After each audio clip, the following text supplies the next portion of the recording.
Welcome to Girl Dad, the podcast. I'm your host, Madeline Anderson, and I'm thrilled to bring you honest conversations with dads and daughters, sharing heartfelt stories, actionable advice, and real daughter perspectives that will help you be the best girl dad you can be.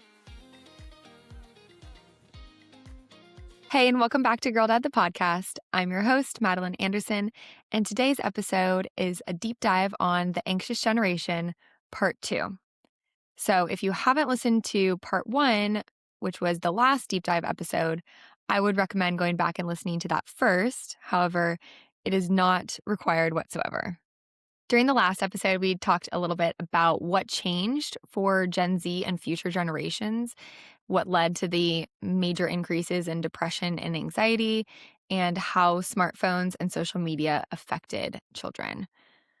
So today, we're going to zoom in specifically on girls. So specifically on your daughters, why girls are hit harder, and most importantly, what you can do about it. I'll start it off with 3 specific stats to help kind of paint the picture of girl-specific numbers.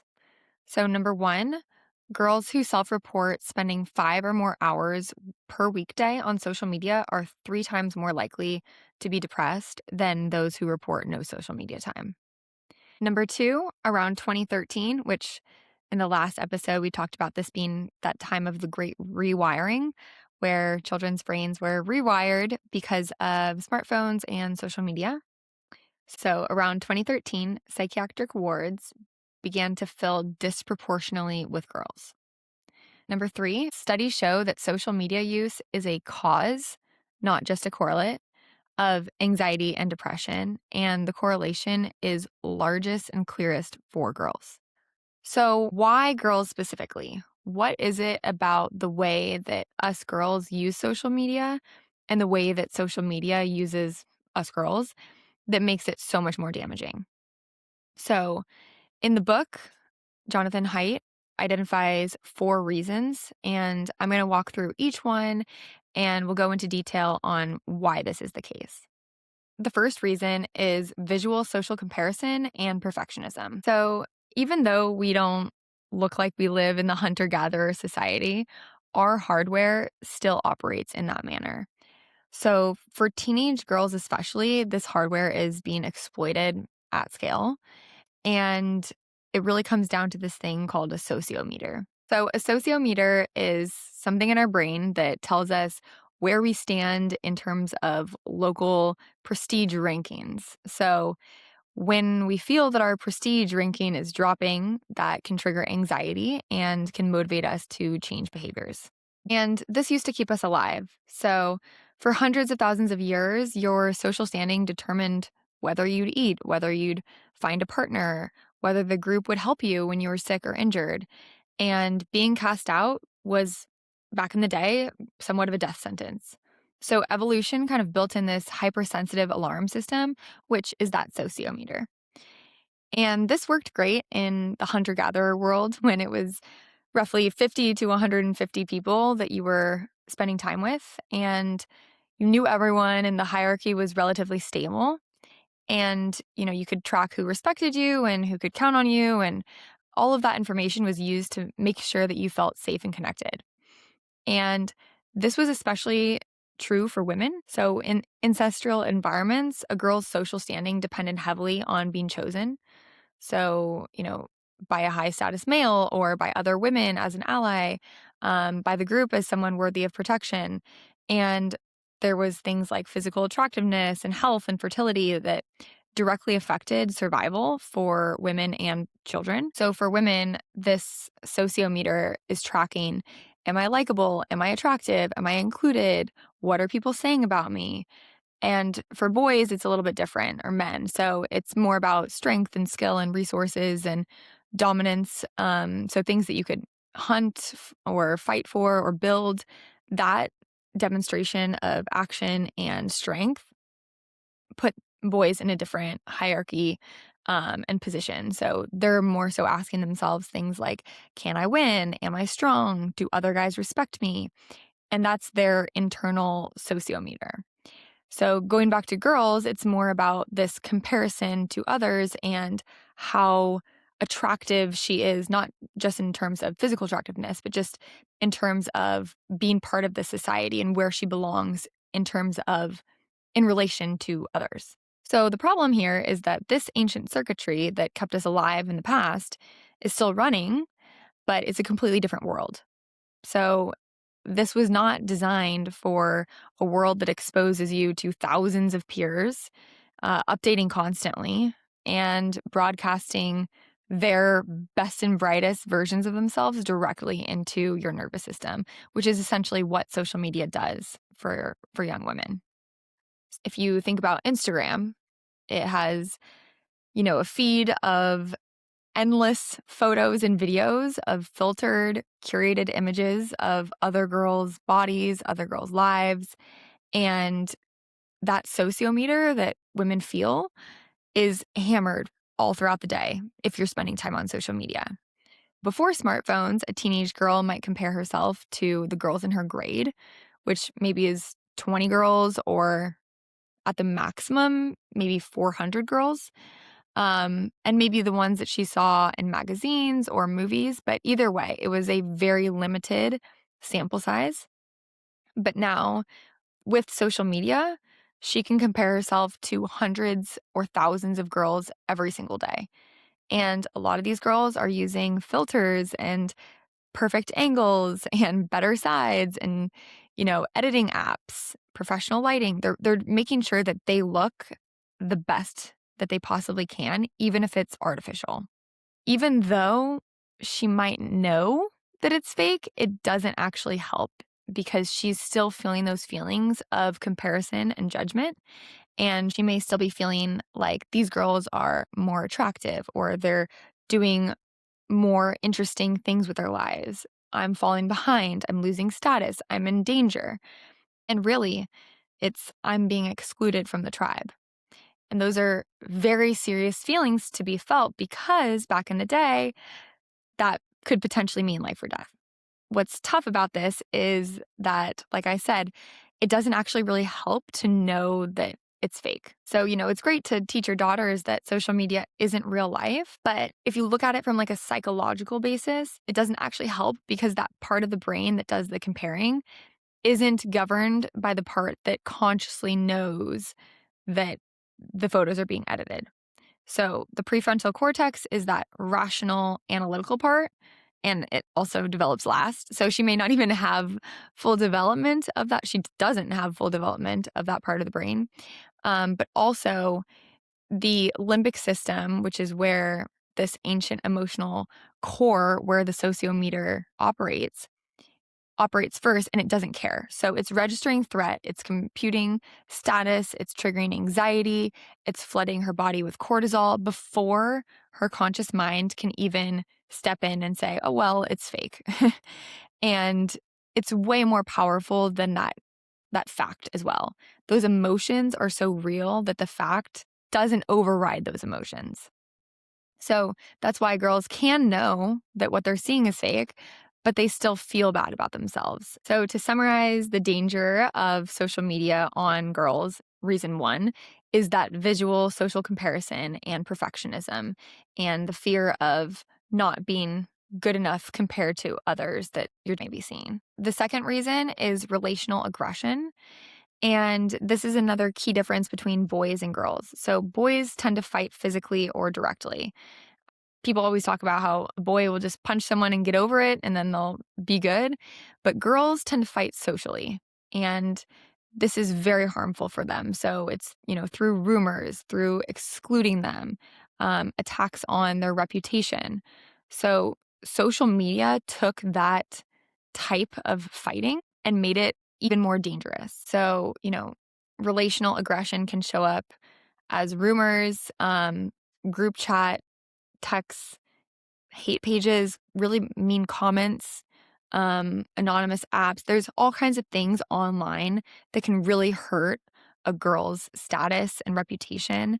And girls will do that to other girls if they are trying to tear them down, and it will work. I saw this all the time in high school, and I'm sure it's only gotten worse and worse because when I was in high school, we had Instagram just come out, but that was really it. And it still was more of you showing photos of what's going on in your life and less about you posting photos of yourself. But it definitely quickly changed by the time I was probably a senior in high school to more of that. But either way, I'm sure it's just gotten worse. And as a young girl, you are so susceptible to those kinds of comments as well, and they just hit much harder. This is why I think it's really important for dads to be aware of it, because it really is extra unique to girls. Like I said, boys are usually, you know, fighting more physically and more straight up to the face. Girls will do a lot of things behind each other's backs. The third reason is emotional contagion. And this is, again, something very unique to girls because we are very empathetic. And so anxiety, sadness, and even eating disorders spread really quickly through tightly linked female friend networks and social media feeds. So, for example, if your daughter's friend group is all struggling with an eating disorder or feeling really anxious and depressed and they're talking about it, your daughter is more likely to pick up on those behaviors than she would be otherwise. And girls even sync their cycles, and which is just kind of a crazy phenomenon, but we really do pick up on other people's energies, their habits, their emotions. And so when we are on social media and scrolling, our feed actually determines our feelings. And this is different from boys because we are more relationally wired than boys. We share more feelings together, we process things together, and we absorb each other's pains and help each other work things out. And it's a beautiful thing. It has great real life practices, but online it becomes a vulnerability because now our entire feed is dictating how we're feeling. And if our feed is saturated with content about anxiety or depression or body image, then we're not just observing this information, we are absorbing it. And we can start to treat these experiences as our own realities, even when they're not. I find this to be so true. I have gone on social media and been flooded with really positive messages and closed an app feeling so good.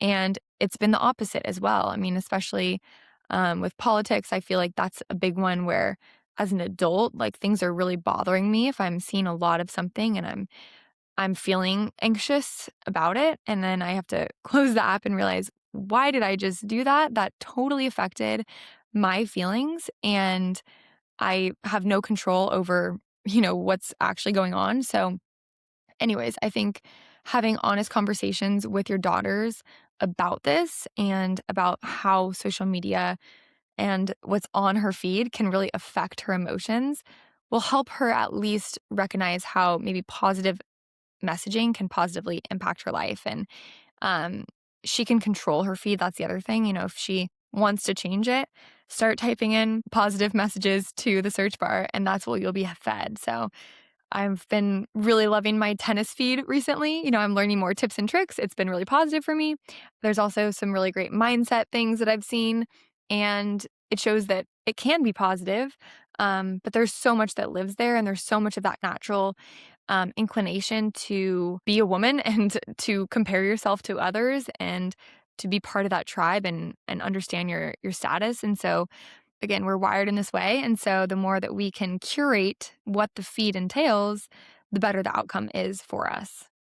The last reason that women are more susceptible to the anxiety and depression and isolation that you're seeing from social media and smartphones is a heavy one. And that is the predator and sexual pressure issue that you'll see online. This is a very uncomfortable conversation, to be honest, for me. I just find it hard to talk about because it is so disturbing and hurtful to even think about. But I was having a great conversation with my friend who is a girl dad, and he was speaking about how this is on every dad's mind and it's really important that I talk about it. And I want to help dads have great relationships with their daughters, but also set them up for success in life and raise happy and healthy girls and women. So this is something that I will talk about. in terms of this context, the book talks about how social media exposes girls to anyone in the world, including older men and even boys their age. But a lot of times they will exploit their desire for validation, and they ask for things that cause pressure for daughters. So they might ask for certain photos or ask them to do things, ask them to meet up. And this pressure is very real because daughters and women have a desire, an innate desire to please and to fit into this social hierarchy. So when opportunities arise that may seem like it will help with validation, sometimes it feels enticing to take up those opportunities. And again, this is a very female specific desire. And so I think it's important for dads to be aware of this wiring and difference between us. So daughters get, DMs from strangers.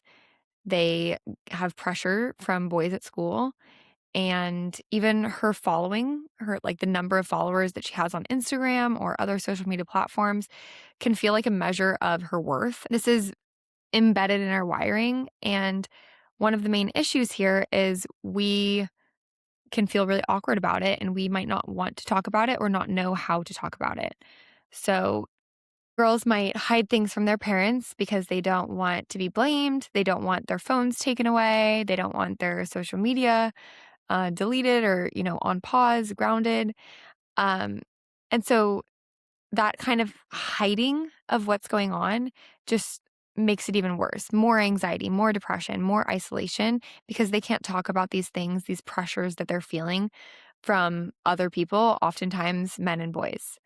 And this is really dangerous. And so I just want you to be aware of it and we will get into some solutions. But right off the bat, I just wanted to share while we're on the topic that open communication is so key and helping your daughter recognize that she can come to you and she may face these kinds of things. And um, by talking about them bluntly and openly, like maybe boys will DM you about this and that. And I just think that that would set her up for more success. So it's not this taboo thing that she has to hide and keep secret from her dad and her family or her mom. It's something that you can support her through and be there to prevent anything really harmful. So before I dive into some solutions, I wanted to talk about something that I just spoke recently at a keynote conference about. And it's this desire for connection that all daughters feel. And so human connection is essential for women and daughters. It is in our wiring. We need it. It is at the root of most everything that we do. And I want to zoom out for a second and recognize that that's what's going on here. Your daughter isn't chasing likes on social media because she's shallow or because she needs this validation. She's chasing connection. And that's what we're wired to need. And these platforms are originally designed for connection. So on paper, it sounds great. But the issue is that the way they actually work is designed to make her feel more alone. And really, it's designed to make money. And so it's not, I don't think that there was negative intent on the loneliness and depression and anxiety, but that is a true byproduct of what's really going on. Because this shift from in-person relationships and small friend groups to social media has diluted friendships and it has increased the quantity of friendships, but it's at expense of the quality. And girls really need deep, supportive friendships for their emotional well-being.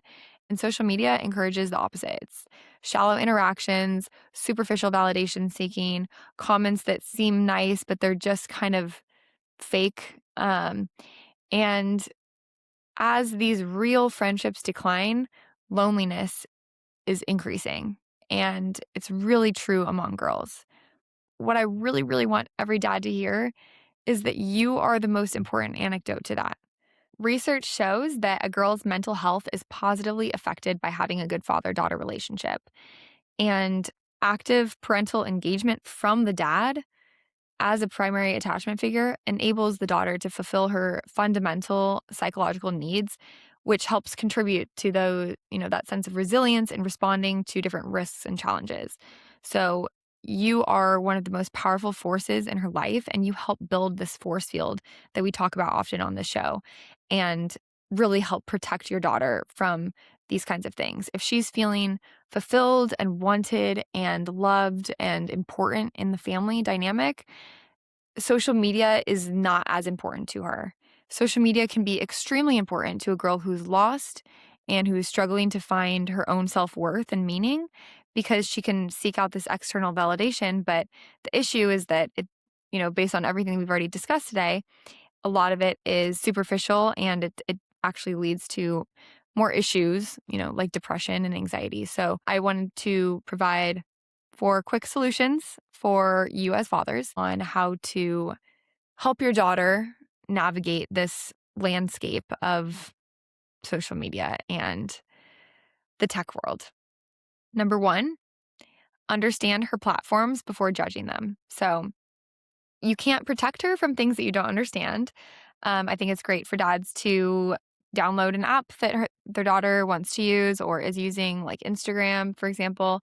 Spend some time on it, understand how the algorithms work, notice how quickly comparison starts to creep in, and then think about the fact that you are an adult male and your teenage daughter or young daughter is facing even more of a strong sense of comparison and anxiety around it. That is just what we are wired to do, as we've mentioned many times on this podcast, but I think it's important to talk about. Number 2, be the relationship that competes with the phone. So this is what we talked about earlier about having that open line of communication. You can protect your teen or your daughter from the dangers of the phone and social media when they can safely discuss their online experiences with you.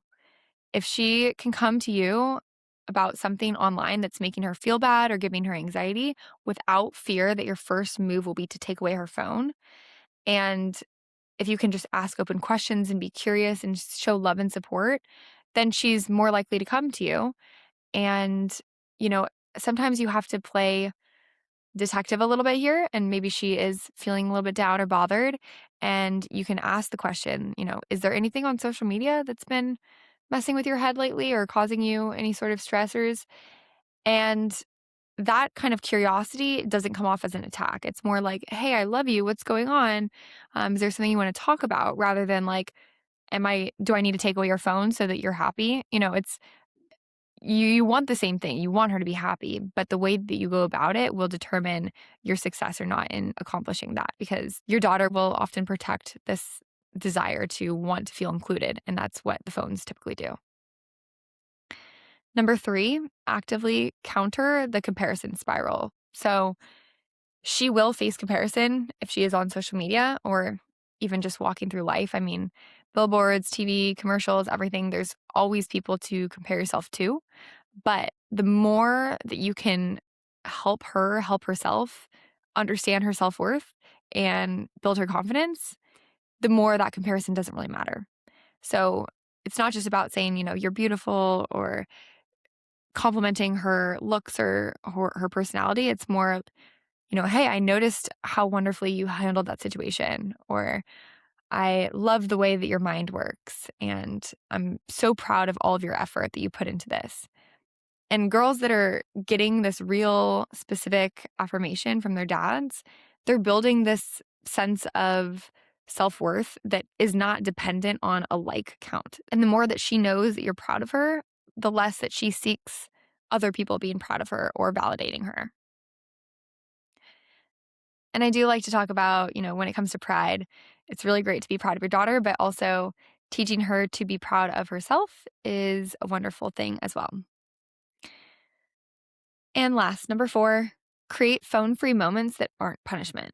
So rather than having, taking her phone away if X, Y, and Z happens, carve out time in your daily life where it's a phone-free time. So car rides, dinner, walks, if you're watching a show together, it's not about taking something away. It's about building this world that she wants to be present in and that she's familiar being present in, because the more that she has these real world experiences, the stronger that force field is and the less this online social media matters. So make it a goal to play with your daughter, encourage her to spend more time in person with her friends, inspire her to go outside, be in nature. These are all wonderful anecdotes to this pressure of online world that us girls really suffer from. So that's really all I have for you today. I know this is a really heavy topic, and I like to keep things light and fun and fresh, but this is an extremely important topic, and I hope this provided a lot of value for you. I will be doing one more deep dive on the anxious generation, so part 3. So that will be coming up in the next few episodes. But for now, I just want to say thank you so much for tuning in. If you aren't already subscribed, please do so. And I hope that you have a wonderful day. Thank you for tuning in to Girl Dad, the podcast. If you found today's conversation helpful, please subscribe, leave a review, and share it with a fellow girl dad. I read every review and truly take your words to heart. To close out, remember, your intentional moments make lasting legacies. See you next week.